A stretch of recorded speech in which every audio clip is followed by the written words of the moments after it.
Hey, what's going on? It's Bill Burr, and it's time for the Monday Morning Podcast for Monday, August 14th, 2023. What's going on? How are you? How's it going in your world? Oh, Jesus. I am all vacationed out. I had a great time on the vacation. The vacation was too long. Too fucking long. Because we did Martha's Vineyard first before we came to Massachusetts. You know, and usually we just go to Massachusetts, but I went to Martha's Vineyard first, and and I was good after Martha's Vineyard. But then after Martha's Vineyard, we went to Massachusetts, in case you weren't listening in the beginning. After Martha's Vineyard became Massachusetts. And, and it was funny, is now I'm on the fucking road, you know.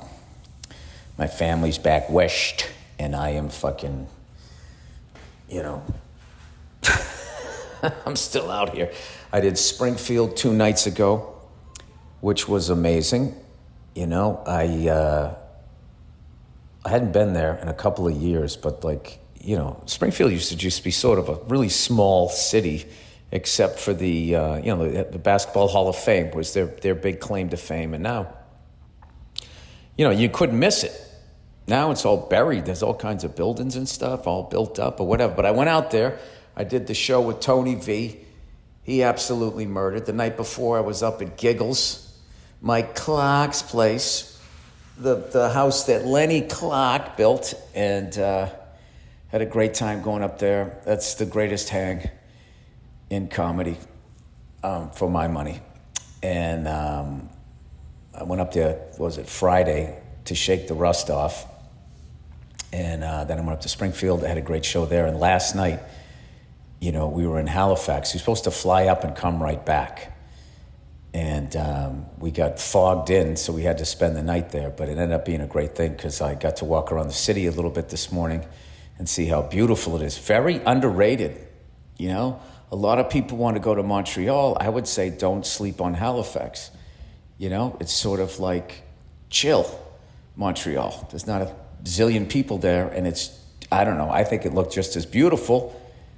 And, probably less expensive. It's kind of like Milwaukee versus Chicago. Like you go to Chicago, just by the time you get into Chicago after sitting in that fucking traffic, you don't give a fuck anymore. You're just like, that was one of the worst experiences of my life. But then, right up the street, you got Milwaukee. It's literally on the same lake. You're looking at the same fucking water with like half the traffic. I know I've said this a zillion times. So, I love, both cities for different, like Chicago, I guess once you're in it and you're sort of walking around, but Chicago actually reminds me of LA, where it's like, it's a city, but it also, in a lot of ways, looks like a suburb, where LA, but it's not as bad. But LA looks like one giant fucking suburb that never ends. And every once in a while, there's a cluster of buildings, and you're like, what the fuck is that? Oh, that's Century City. That's the Time Warner Center. That's downtown Glendale. And the rest of it is all seems like it's 6 stories high. All right. My fucking brain is all over the place because last night when we flew into Halifax, it was one of these things. It's like I wanted to go home with my family, and they were just going like, well, we'd really love to have you up here, blah, blah, blah. Then they said, listen, we'll fly you up and fly you right back. The same thing. So I said, all right, fuck it, I'll do that. Fantastic. So we ended up flying up there, and we're coming in on final approach, and it was like the ceiling it looked like it was like 250 feet came out of the clouds, and they had lost one side of the cockpit as far as their avionics, whatever. But they have the backup system, and then they have a backup system to that, I guess, as far as flying instrument, which would have been going back to the old days of VORs and shit like that. But so we landed, and with the idea that we were going to fly right back. So I was working with Tony V and Todd Parker, the author of Billionaire Boogeyman, I'm trying to think the last time we all did a fucking gig together, if we ever did. So we went up and had just a fucking great time. We show up. All my Canada gigs lately have been like outdoors in like these parks and stuff. And I'm always going up going, this is gonna suck. You know, because I am like institutionalized from when I was coming up. If you had an outdoor gig, it was just instantly like the best thing that it could possibly be would be less awful than some other outdoor gig. But the ones out in Canada have been unbelievable. So we show up, there's like fucking 10,000 people on a hillside, you know? It's looking like Woodstock. And we were like, what the fuck? So I'm thinking, are they gonna be as drunk as they were in Calgary? You know what I mean? Oh no, Calgary, they were drunk when I was indoors. Outdoors, it was during the day. So they were actually a nice crowd. I don't know, they all run together after a while. And anyway, we all went up, and the crowd was fucking amazing. Everybody had a great set. And you know, they let us smoke cigars in the tent backstage while we were waiting to go on. And it was one of those things like, you know, it looked fucking big when you just looked at it, but when you walked out there on stage, you were like, Jesus Christ. And I had one of those sets where, I don't know, I was just on. So like, I think I did like 10 minutes without even getting into my act, which is great, because that is the game. You know, once you've been doing stand-up for a while, it's like, how long can I avoid my act? And it's good if you can, because then certain jokes you don't have the time to tell, so you get like a night off. That joke gets a night off and it doesn't get all fucking used up. You know, it's like farmers. They don't plant the same soil every year. You know, they fucking switch over. So it's the joke version of that. Not to get all John Cougar Mellencamp on you, you know, which is basically not being a farmer and speaking for them. I'm kidding. I like what he does, you know. He tried to fight the bankers, didn't win, you know. Was he John Cougar when that happened, or was it John Cougar Mellencamp? It was John Cougar, then John Mellencamp, then John Cougar Mellencamp. I think that's how it went. Something like that. You know, I got a buddy of mine, like, he loves, you know, like when you know what bands people are into, you know, and when you find out that they really love a band, and they don't know that you know how much they love the band, and then what you do is you just start trashing the band to someone else within their earshot. It's one of my favorite things to do. Like, I knew this guy, I knew that he loved a couple of these bands, and one of the bands came on the radio, and I was just like, oh God. I don't understand why so many people like this band, right? And I see him perk up, and somebody goes, you don't like them? I go, dude, Freddie Mercury is basically gay Meatloaf. Which I obviously don't feel. I was just trying to get my buddy going, right? He's basically gay Meatloaf. It's sort of, you know, that sort of musical theater angst, you know? Won't you find somebody love me? Someone to love, you know? Baby, let me sleep on it, you know? You know, nerd angst? Or they just all, you know, that huffing and puffing and running around a stage, you know, in the most effeminate way ever. Like, I was just going that route. Like, driving, and this guy's going, because, you know, I don't even understand, like, what even your fucking musical... Like, we don't line up at all. Like, he finally figured it out that that's what the fuck I was doing. For the record, I think Freddie Mercury might be one of the greatest frontmen of all time. But, like, as an AC/DC fan, like, there's some... Like, I love Roger Taylor straight across the board. All right? But, like, you know, when it gets a little too dramatic... Like, I'll be honest with you. Let's a nice segment for you. Like, what is a band or a song that everybody loves, and you just sit there and you feel like an alien.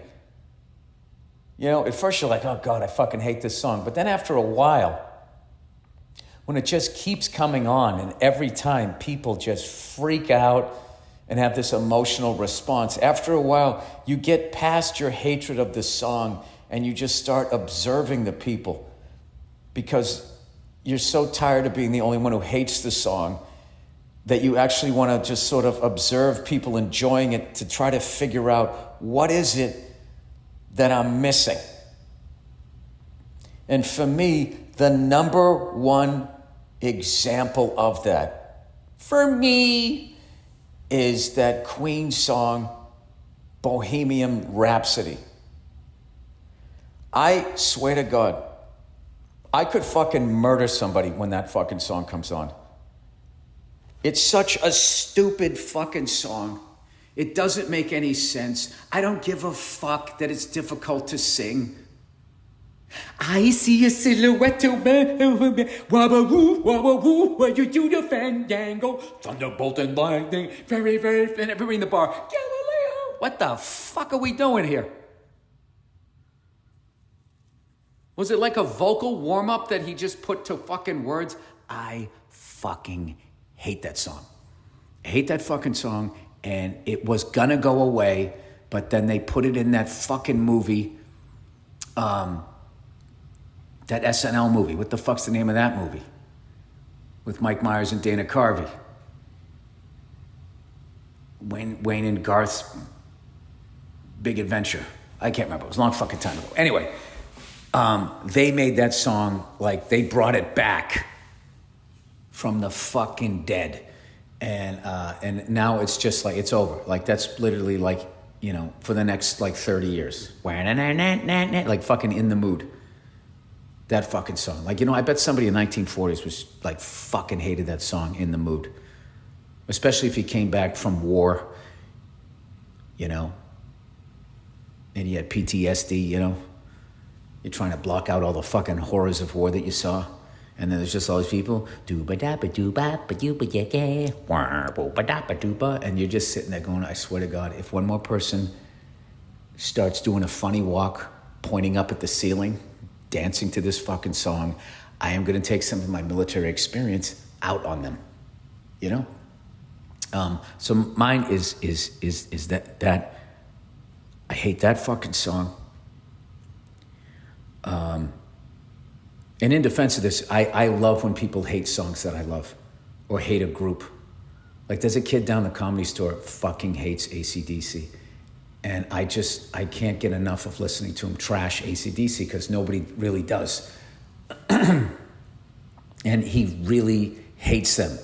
And he has such passion for how much he hates them. And I just think it's the funniest fucking thing ever. It was like in that Ginger Baker documentary when he trashed John Bonham. Like nobody trashes John Bonham. And out of nowhere, Ginger Baker just goes, John Bonham couldn't swing a sack of shit. I almost fell out of my chair like, oh my God, nobody trashes John Bonham. There's a clip of Keith Richards trashing him. Like Keith Richards doesn't like Led Zeppelin so much that he didn't understand that Led Zeppelin was a joke, that Led Zeppelin was in on the joke. It was like, you know, I think they were talking to Keith Moon, and when he told him,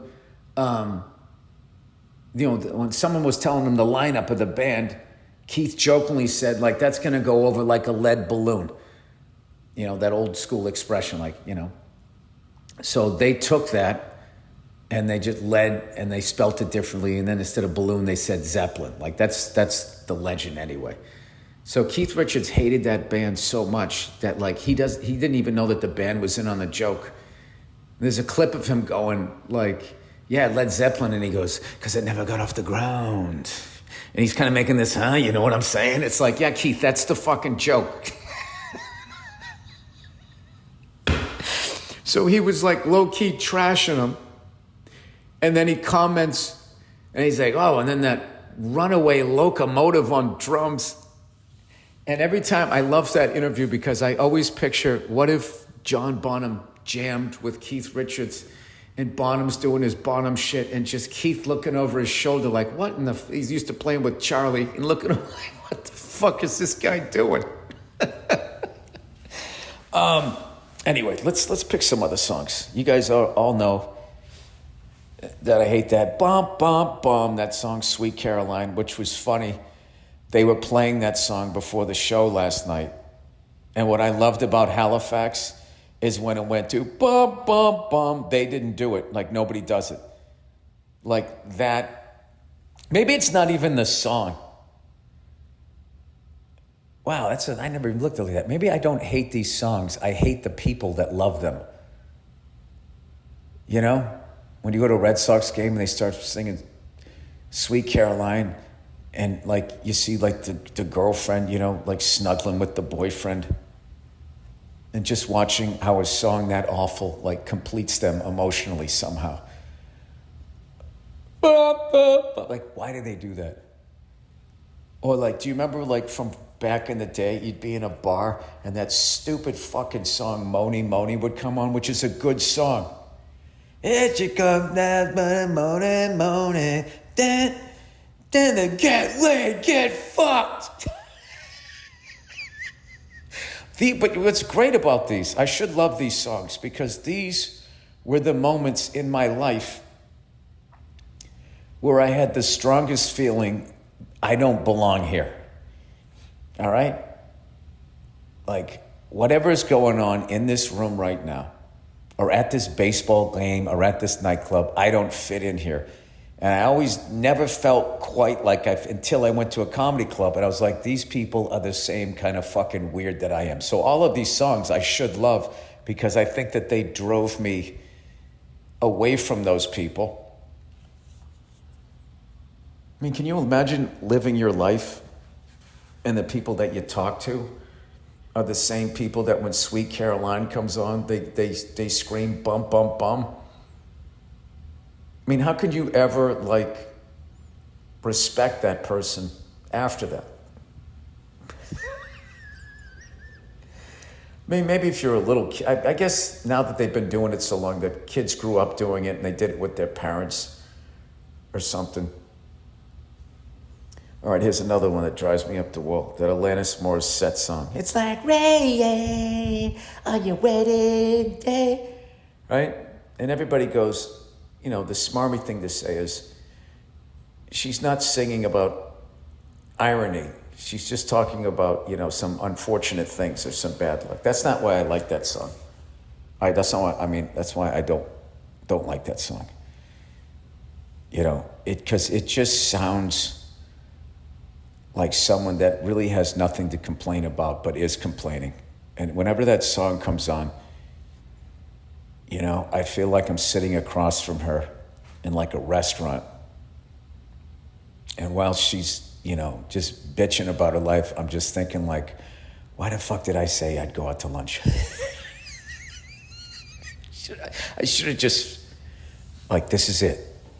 This is it. I'm just going to say, I don't want to do this anymore. Okay? I just can't. You fucking bring up rain on your wedding day every time we hang out. And I just, like, I think you need to go to therapy. This is something that I think you need to talk to somebody else about because I am exhausted hearing this. Okay? I mean, this is life. Everybody has, like, a bad day. Do you think you're, like, special? Do you think that, like, bad things aren't going to happen to you? And I'm sure I'm misinterpreting this song, but I'm just saying, like, this is my reaction. I don't want to get in too deep with this, but, like, there's a lot of fucking songs like that. You know? There has to be a word for that. You know the Germans have a word, that Schadenfreude? I hope I'm saying that right, which means is taking pleasure in somebody else's misery or pain. There has to be a word for, like, the hatred you have for people that like bands that you don't like.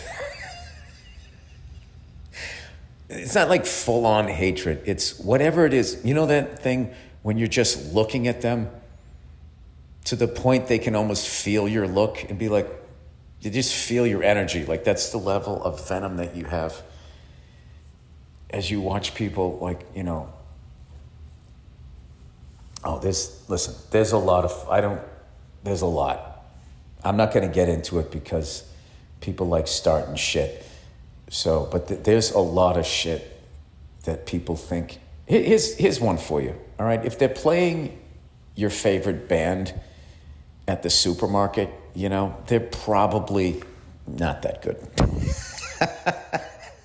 Although, now that people get older and stuff, I've had, you know, I'll tell you what's funny is anytime you walk into a cool sneaker store, they're always playing uncensored hip hop is what I find. And it's fucking hilarious. You can't walk in there with your kid because some woman's going to be rapping about her pussy or somebody's going to be saying, you know, some guy's, you know, talking about his dick hanging out of the Lamborghini that he owns, you know.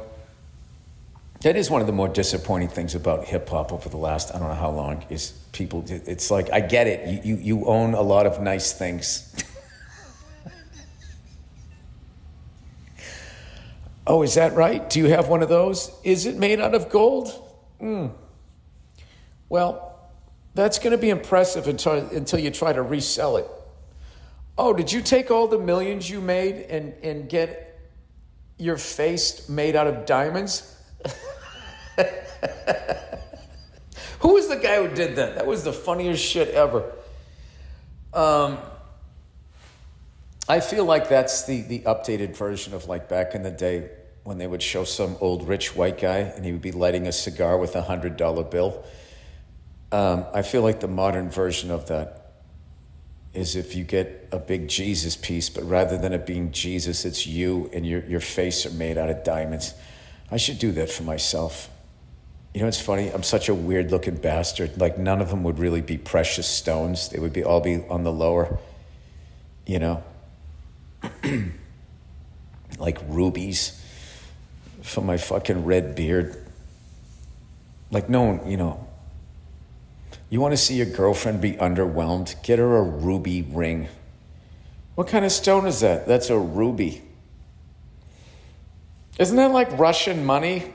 No, that's a ruble. That's a ruby. Isn't he the guy who killed Oswald?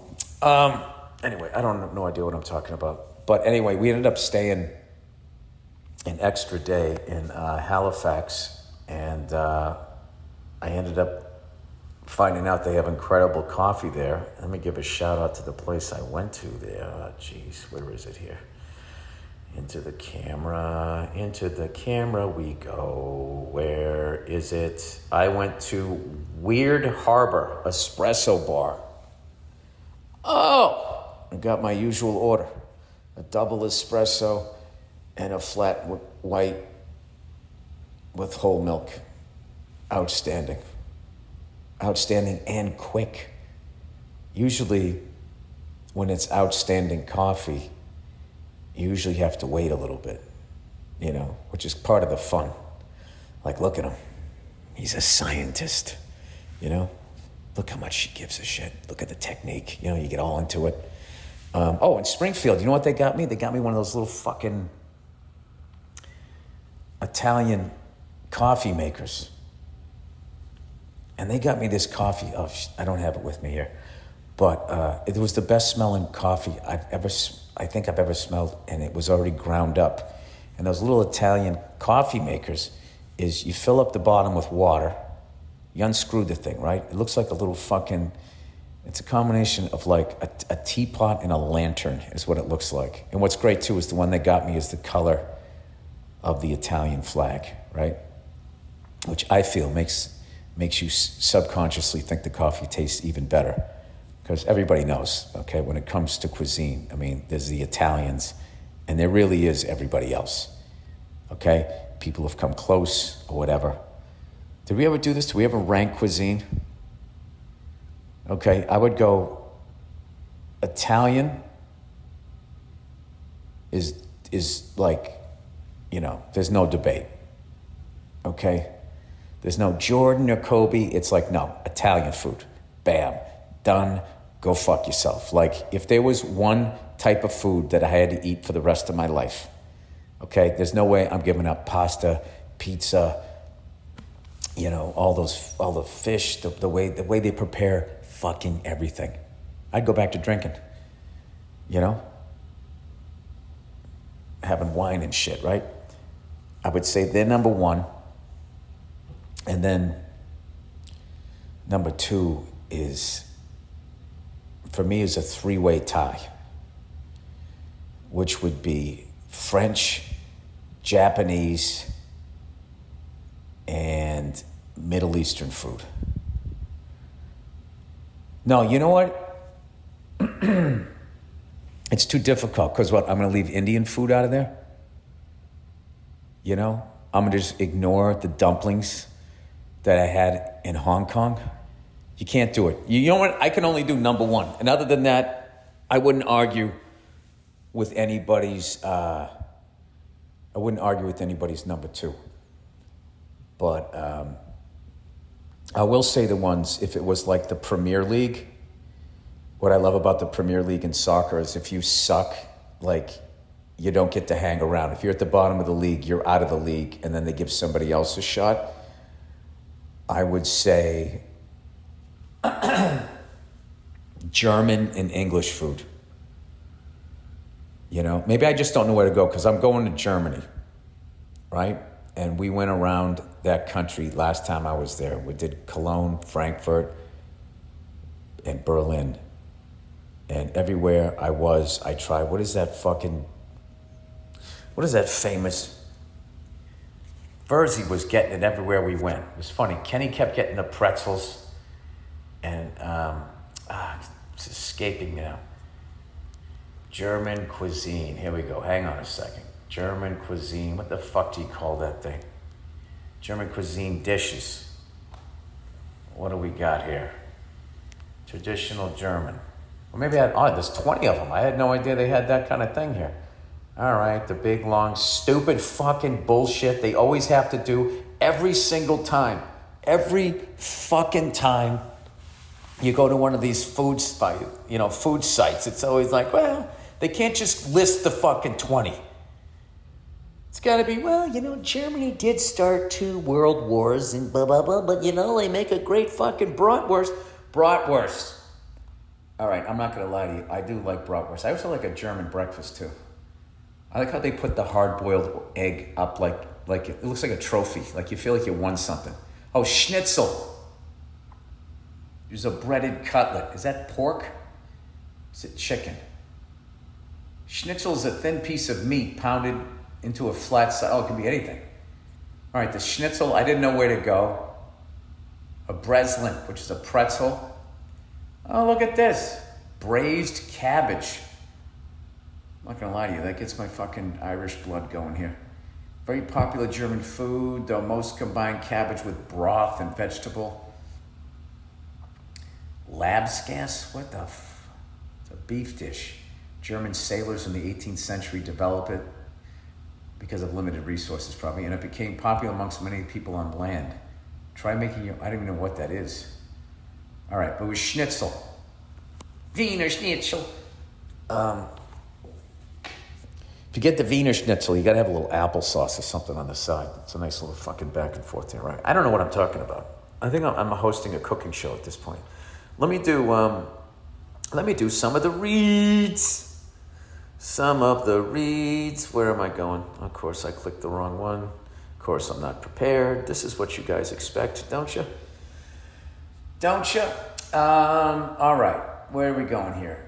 Great emails. Oh. Look who it is, everybody. It's old Zip Recruiter. People, if you're hiring, you know that it's incredibly hard to attract top talent. And with the current labor market conditions, it's even harder than ever. Well, especially when people don't want to pay people to work. Sorry. Shout out to UPS drivers getting a raise because they're in a union. All right? Unions need to come back. Fuck these fucking guys. Is it true that asshole that turned Twitter into X for whatever reason, it wants us all to be microchipped? Is there a fucking reason we're listening to this nerd? He's a fucking nerd with hair plugs and a plastic face. I don't know. Anyway, that's why you want a partner who gets it. ZipRecruiter. ZipRecruiter knows how tough it is right now, but they figured out solutions for the problem you're facing. See for yourself right now. You can try them for free at ziprecruiter.com/Burr. Can you tell I did 2 shows? ZipRecruiter is ready to tackle your recruiting challenges. To search more of the right people, post your job to 100 plus job sites. Need to hire ASAP? ZipRecruiter's smart technology finds great matches for your job sooner. Want first dibs on talent?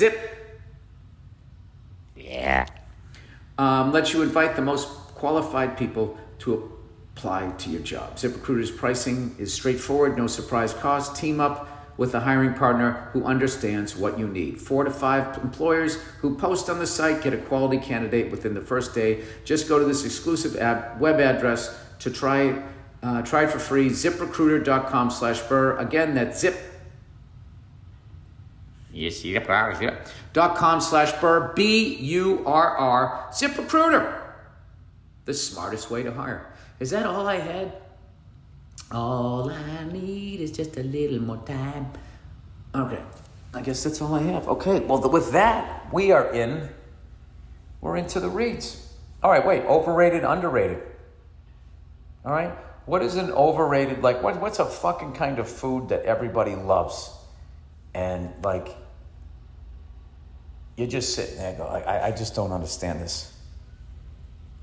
You know, there's some weird ones out there. Corn dogs.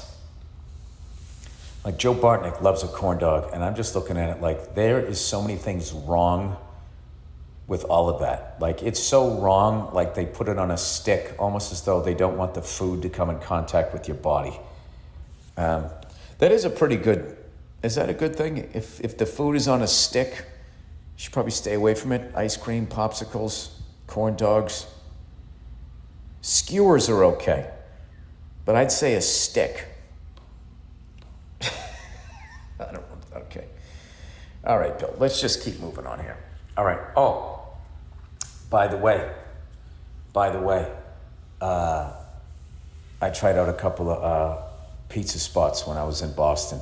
I was in Weymouth. I went to Devry Gardens. I give that 5 freckled thumbs up. Fucking delicious food. It's been around since 1933. Amazing decor, a couple of townies up at the bar. I had a great time over there, man. Fantastic pizza. And I brought it back to the house. You know, it's funny. And everybody's just going like, oh, what's this place? You know, because everybody has their, you know, it's really like, it's like sports teams back here. That if you fucking go to the wrong pizza place, but everybody loved it. And then I also went to the Marblehead House of Pizza. I did a North Shore, I did a South Shore. Marblehead was a little thicker crust and a sweeter sauce. If you're into that, they fucking crush it. Really enjoyed that. And that's another one. What I liked about both of them is they looked like they had both been there for a long fucking time. That's usually a good sign. You know? Like in the Marblehead House of Pizza, there's just this random banister that splits, like, you walk up like 2 steps. So that indicates that there's some sort of insane line there if you come at the wrong time. So that was a good sign too. So check those things out. All right, and with that, this first one just says lobster. All right, you can make fun of how I look in the sun, or are we talking about the crustacean? Dear Bill, I listened to your podcast from yesterday. You spoke about not eating lobster because you didn't like them being boiled alive.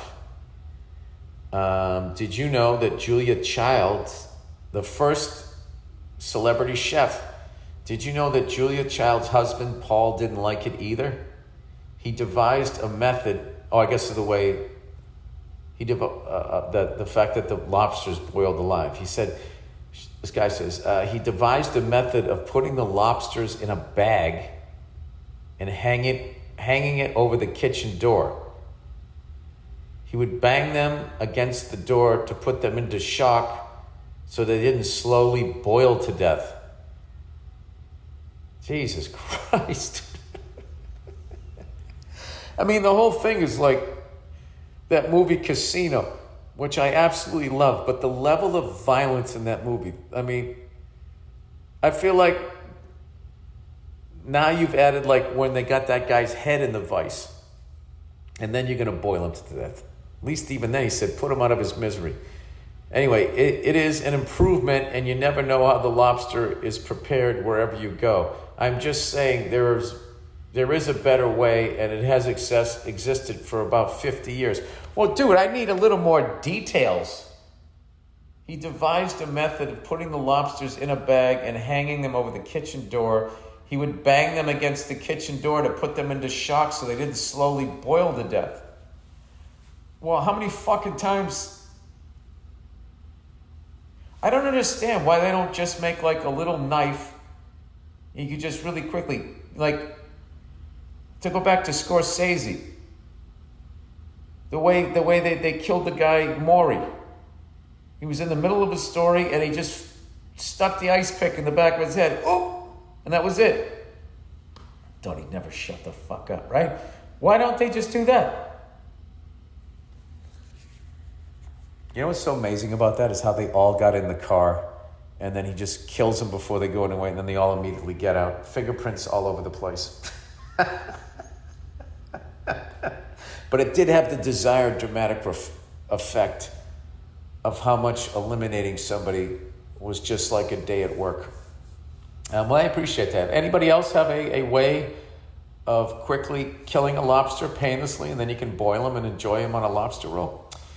All right, I can't believe this is really happening. Bill, once again, I can't believe this is actually happening. Cameras are being installed across London residential neighborhood as part of the Mayor Sadiq Khan ULEZ ultra-low emission zone. The plan to charge drivers every single time they drive. We will be charged £12 every time we drive in any area of London unless their car is electric or meets certain emission standards. Well, here's the thing. Well, let's say everybody then goes out and buys the electric car or they meet these certain emission standards. There's no way that they're going to give up on charging you £12 every time you drive. They'll come up with another fucking reason. Once those taxes or whatever go into place, you're done. I'll tell you what's funny. I saw this thing. I'll read the rest of this in a minute. I saw this Instagram video, and it said, back before electric cars, there were, oh wait, let me find the fucking video. What the hell is it? Because I want to quote it. I don't want to misquote this fucking thing. Because I sent it to Dean Del Rey because I knew he'd get a fucking kick out of it.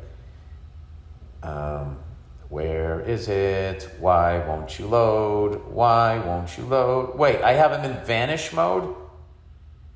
Vanish mode, what? Then they always says, what you do is swipe up from the bottom. Seen a message, what? Come on, you fucking cunt. I hate these fucking goddamn things. How the fuck did he go into vanish mode? And every single time, there we go. All right, I did it. Okay, it says, before all the electric bullshit, right? We had, and he goes back to like a 1970s Chevelle. It's like these fucking people, they just rewrite history and they don't even know it. That's not what you had before all the electric bullshit. Okay, first of all, when cars first came out, they had electric cars way back 100 years ago. And then secondly, this fucking guy goes from 2023 to 1970 and conveniently skips over the catalytic converter, conveniently forgets the Chevy Chevette, the Ford Escort, the Dodge Opal. Remember all those shit fucking cars? The Ford Fairmont, the Mercury Zephyr. Okay, the electric car did not kill the muscle car. Fucking unbelievable. And then not to mention, we're in a muscle car era right now. You can still buy a fucking Hellcat. back before the electric car bullshit. It's like, what is bullshit about an electric car? I just don't understand. What is bullshit about it? And for some reason, a gas combustion engine, which the desire for all of that has led us into a 20-year illegal war that has bankrupted the fucking country.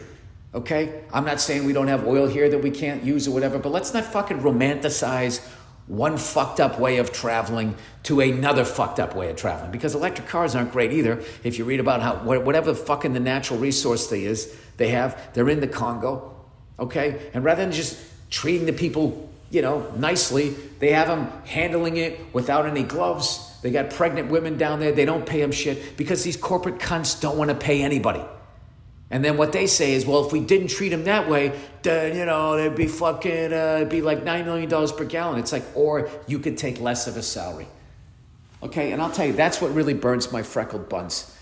Because all they do is they talk about individuals that are in the public eye. They hold them accountable, and then these fucking assholes are smart enough to remain anonymous and to pay off politicians so they never get called out on their bullshit. So anyway, people, do not buy into this fucking crap that electric cars are better than gas combustion, or gas combustion is better than the electric car. That's also that other thing, like, I saw this other video on Instagram where this fucking guy's sitting there. You can tell he's tired or whatever, and he's sitting there with his girlfriend. You see this truck stops in front of him. They're in some Latino country, and it backs up a little bit. Then all of a sudden, this guy jumps out, and he has a gun pointed at both of them. And another guy opens the door and asks for the guy's watch. And I guess his wife was saying, step on the gas, step on the gas, step on the gas. And the guy didn't. He gave up his watch, and then they took off. And then this guy writes, sadly, this is the state of men being raised today. This is the state of men being raised today. And I wanted to write, they're commenting on fucking Instagram videos about some macho shit that they would have done. It's like the guy has a gun pointed at you. This isn't the Bourne Identity. You just don't hit the gas and you drive over him. You hit the gas, he squeezes off 2 shots. And if you're not dead, you're paralyzed from the chest down over a Timex watch. All right? The guy let down his guard. He didn't have situational awareness. The time to get the fuck out of there is when if he could have noticed the truck stopping and backing up. That's when you hit the gas. Once the gun's out, unless you know beyond a shadow of a doubt the guy plans on killing you. If you're just getting that vibe, the guy was standing in front of the fucking car. There's no way for you to get the gun. And if you think your foot coming off the brake and stomping on the gas is going to move faster than a bullet, I can't help you. There's a chance the gun misfires. There's a chance the guy misses. He's going to get at least 1 round off.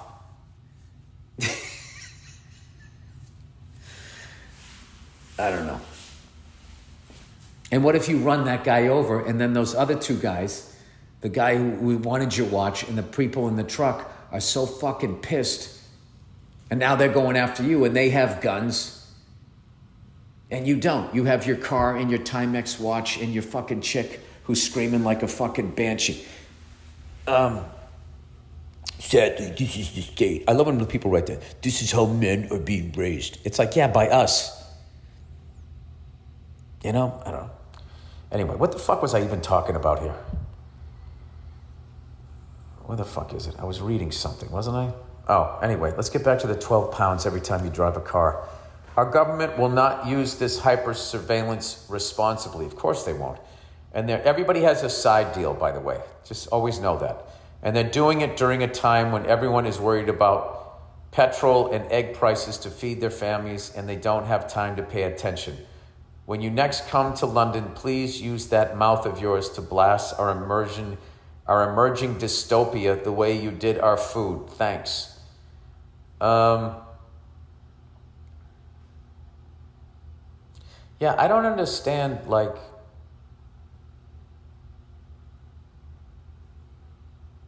I don't understand what we're headed towards, where they still feel they just can't be watching us enough, they can't be listening to us enough, and why things like this, you know what they do. They always attach it to something good. Well, there's global warming. This is stuff that we have to worry about, blah, blah, blah, blah, blah. There's always that. And then, which is obviously right. I don't find these videos funny that people are making, like, this is walking to your car in Texas. It's terrifying. It's been like 110 degrees for 19 straight days in fucking Arizona. That shit is fucking terrifying. And these cunts are not talking about it. They're actually going to look at it as a way to earn money. There's part of me, now that they're gradually starting to talk about aliens and shit, there's a part of me that thinks that what if there's a group of people that are just like they have the technology to keep them alive forever, right? And what they do is they just spend a couple billion years at each Earth.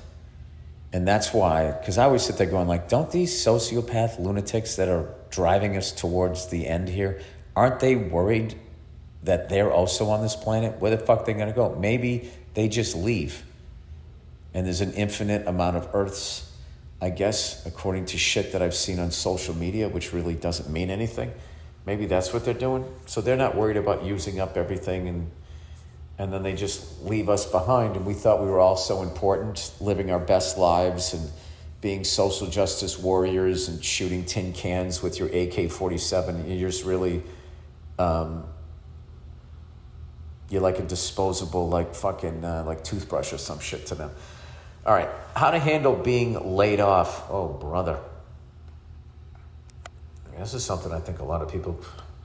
Dear Bill, I'm a 27-year-old software engineer, and I was just laid off. Now, I would think that was pretty recession-proof. Laid off from my first job, and only job I have had since graduating college 5 years ago. I'm looking for advice on what to do next. Well, I would stay in computers. That seems like you would always have a job. The person says, I luckily have a good support network of family and friends that can take care of me for a while until I get back on my feet. But how would you suggest I handle the next few months? Should I start getting ready for interviews immediately? Should I take this time and travel? Oh, dude, you got money if this is what you're asking. Should I hit the gym 6 days a week? Struggle to organize these ideas and would like your thoughts on this. Being a fan since I was in high school and would love it if you made a trip to Chattanooga, Tennessee. I love Chattanooga. Only been there once and I had a great time. This is what I would do. I would figure out what I wanted to do in life for a job. If you like software engineering, I would continue in that field. I wouldn't take too much time off because they'd be like, well, what the fuck have you been doing? But I will say that no matter what job you get, don't be living week to week if you can. All right? The way the money game works is you gotta live well beneath your means. And you just keep banking the shit for the ability to survive times like getting laid off, and for the ability, if you realize that you don't like what it is that you're doing, you have enough put away that you can start getting like what you want to be doing going. Like when I got into stand-up comedy, there was a time where I could have quit my day job. But I didn't. I kept working my day job. And I was so fucking enamored with comedians that didn't have a day job and how every day they could get up whenever the fuck they wanted to. Because that was my idea of it. I didn't understand that, no, when you quit your day job, you've now left the matrix. And it's as awesome as it is, it's slightly terrifying because now you're the one that has to turn the wheel every day. And you can very easily just waste years and years, a decade of your career, just being a lazy asshole, just not doing anything all day, and then just going out and doing your set, not really working on your act, trying to bang chicks or whatever you're into, and fucking go out and go drink, smoke some weed, and next thing you know, you're like this 40-year-old comic going, what I should have been working, right? So anyway, I didn't quit my day job.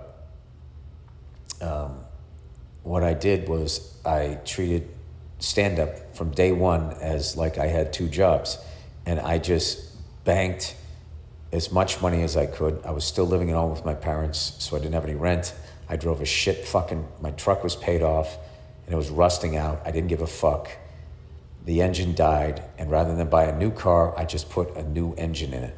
So it only cost me it was like $1,500 at the time. This is 30 years ago, as opposed to 15 grand for a new, I kept my costs down. And, I paid for my own college education, so I had a bunch of debt. I paid that off, and I did not quit my day job until I moved down to New York. And when I moved to New York, I had enough money in the bank to make my rent, and then hopefully, that was the race. Am I going to get into clubs and get in with these bookers and have enough road dates the way I did in Boston that I'll be able to make my rent and be a comedian before I run out of money? That was kind of the thing. So it seems to me, even though you said you had a support system, that you were saving your money. So I know this is a long answer, but nobody ever really talks to you about how fucking important it is to save money. And you're certainly not going to learn how to save money by going onto social media, because all people are doing is trying to show these fucking ridiculously glamorous lifestyles that they have. It's kind of like that joke I was doing. I riffed that idea about this whole stupid ice bath phenomenon. You already have a bathtub. You can go to 7-Eleven and buy a bag of ice. Why do you have to buy the super sleek Euro thing? So whenever I want to take an ice bath, and that's another thing too, you've lived your whole fucking life without taking an ice bath. Okay? And you're fine. So everybody has this is the fucking thing that, remember kale? Out of nowhere, everyone just started talking about kale. They're just, all these things are just these marketing bullshit fucking ideas to separate you from your hard-earned money. Okay? And when you stop playing the game is when the fuck you get ahead. Okay? Don't look at all of these fucking jerk-offs walking around with jewelry and cars and all of this fucking crap.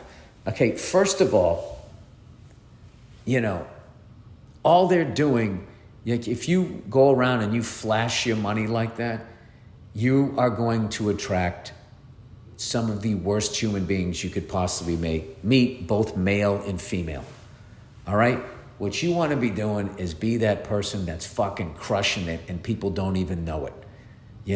Barry Sanders, greatest running back of all time as far as elusiveness and whatever, right? And only played 10 years and still almost had the most yards of anybody other than Emmitt Smith, I believe. That fucking dude was like fucking Jimi Hendrix playing football. It's just doing shit you'd never seen before. And he scores a touchdown, and what would he do? He would just hand the ball to the referee. Okay? Look at how he conducted himself after he scored a touchdown and apply that to money. And then look at these other people that score touchdowns and rip open their jersey like they're fucking Superman, or fucking spin around and do a backflip and all of that fucking shit.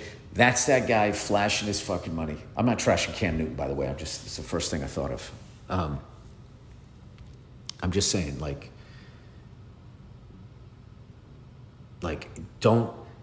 you could be in your 20s and already be drowning in fucking credit card debt, and you haven't even gotten married yet. You haven't even had kids yet and all of this shit, and you're going to spend your whole fucking life chasing it.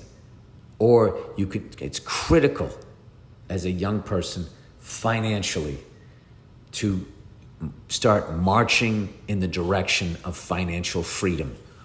Well, nobody's 100% free because of the way these fucking banker cunts have everything set up, that if, God forbid, you stop. You know, I told you, I watched that thing about that guy living off the grid. And you would think like, holy shit, he has to grow his own food. He has to do all of this stuff. He must be just exhausted every day. He has more fucking free time. You know, like this whole thing that they built is just designed for you.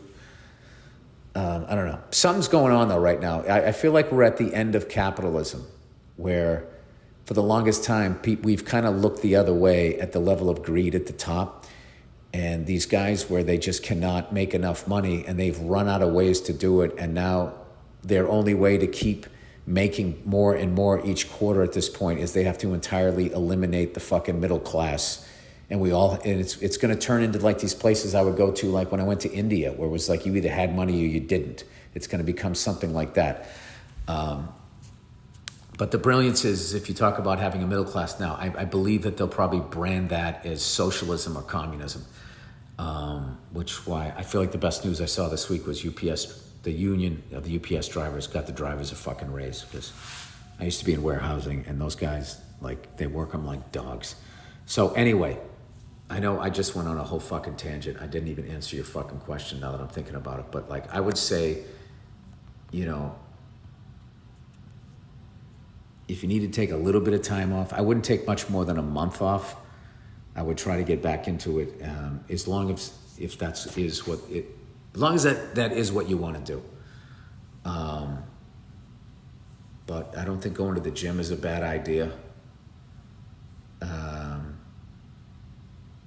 You know, you might want to use this time rather than travel, hit the gym, do all this shit. You might want to just have some quiet time and go sit in a park and kind of think about things and maybe try. Sometimes when you get quiet, you kind of figure some shit out. I'm kind of talking to myself instead of you, but that's one way to do it. But sorry you got laid off. I hope that works out. But like, I do like the fact that you actually can be laid off and you have some sort of system set up where people are going to be able to help you out. And it seems like you're not too concerned about money, which means you're probably smart with your money. So keep doing that.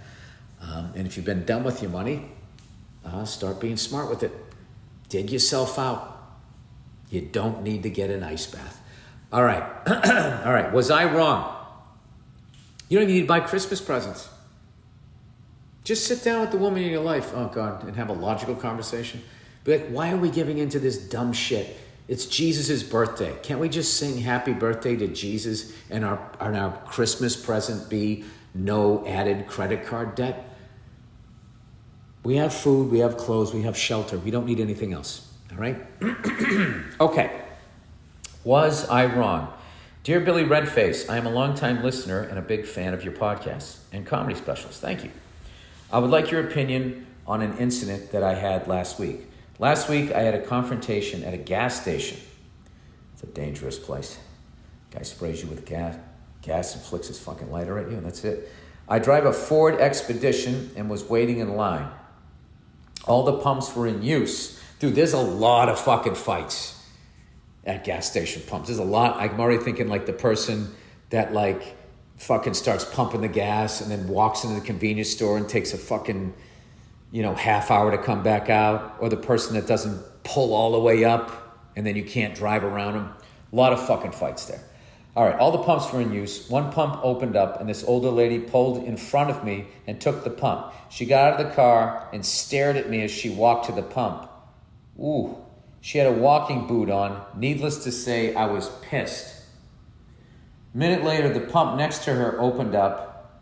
I pulled my big-ass Ford Expedition into this pump and made sure that I was parked a few inches from her driver door so that she couldn't get back in. Oh my God. Oh, do I fucking love that. I mean, that is fantastic. Dare I say that? That just made my afternoon. I'm a little late today. I started pumping the gas and eventually she walked over to me and said, I can't get in my vehicle. I replied with, okay, I was waiting for that pump. She said, well, I thought you were waiting for someone inside. You are a real gentleman. Thank you. Was she saying that sarcastically? I finished pumping gas and pulled away from the pump. And as I pulled away, she took a picture of my license plate. Well, what is she going to do? You can't get a ticket for being an asshole.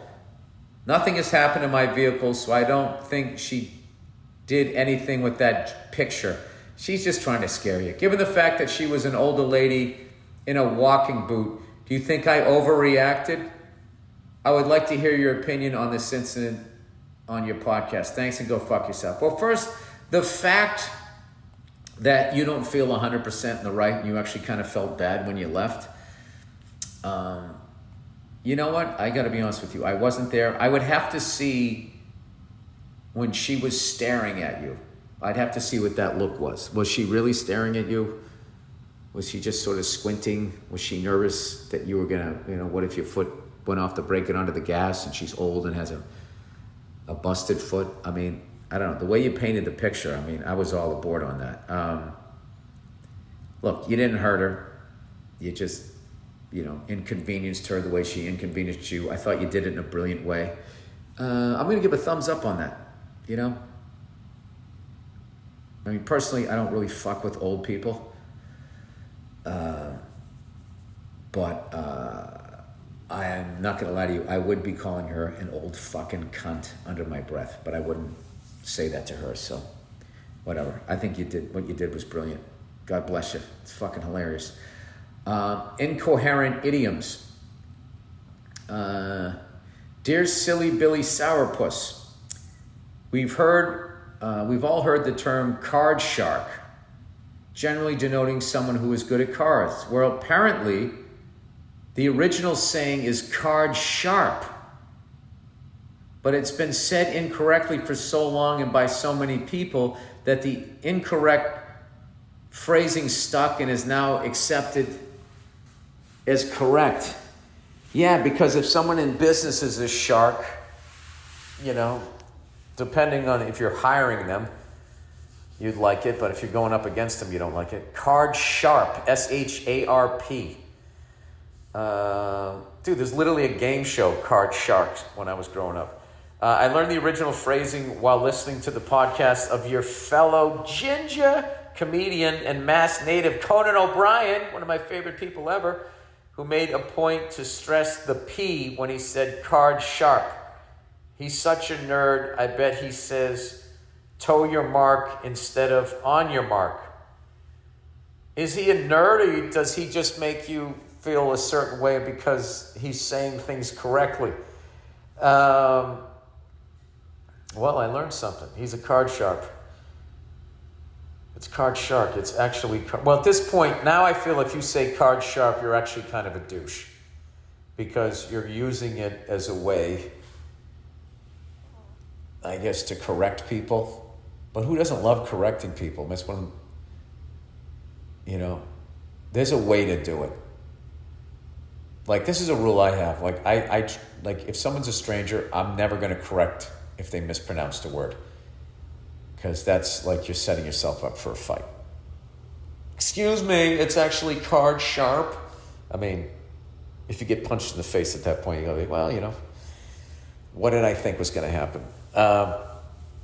Anyway, this podcast is late, so I'm going to wrap it up here. Thank you guys, everybody who came out in Halifax. Thank you, Springfield, for the hospitality. They had a little fucking record player with Led Zeppelin 1 on it. Good Times, Bad Times I was listening to. I was drinking that delicious. Oh, I didn't even finish it. So it's like a 3-tiered thing. Looks like a lighthouse, right? You put the water in the bottom, and then you put the coffee already ground up in the middle, and then you heat it up, and then I didn't understand this at first because I was trying to pour it out. I'm like, where the fuck does it go? You wait till the water bubbles up. It boils. You put it on I just put it on top of the stove. It heats up, it goes through the coffee, and then there's a spout. And then it gradually fills up the container up top. And it is fantastic. All right, that's it. Go fuck yourselves, and I'll check in on you on Thursday.